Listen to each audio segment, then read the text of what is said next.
មានគេសួរថាហេតុអ្វីបានជាព្រះត្រូវចាញ់មារអ្នកខ្លះបាននិយាយថាព្រះមិនដែលចាញ់មារទេ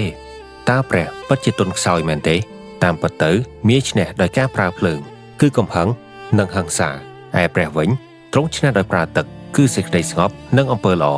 នៅក្នុងនៃព្រះពុទ្ធសាសនាសត្រូវពិតប្រាកដគឺកំហឹងដែលនៅក្នុងចិត្តរបស់អ្នកឈ្នះជាមារមានន័យថាអ្នកបានឈ្នះគេដោយប្រើកំហឹងប៉ុន្តែអ្នកបានចាញ់កិលេសខ្លួនឯងចាញ់ជាព្រះមានន័យថាអ្នកព្រមចាញ់គេដើម្បីឈ្នះចិត្តខ្លួនឯងព្រះមិនដែលចាញ់មារទេព្រះបានឈ្នះមារដោយការមិនតបតតាមរបៀបមារមានរឿងជាច្រើនដែលអ្នកគួរតបតដោយភាពស្ងៀមស្ងាត់ប្រសើរជាងប្រើកំហឹងមកដោះស្រាយបញ្ហា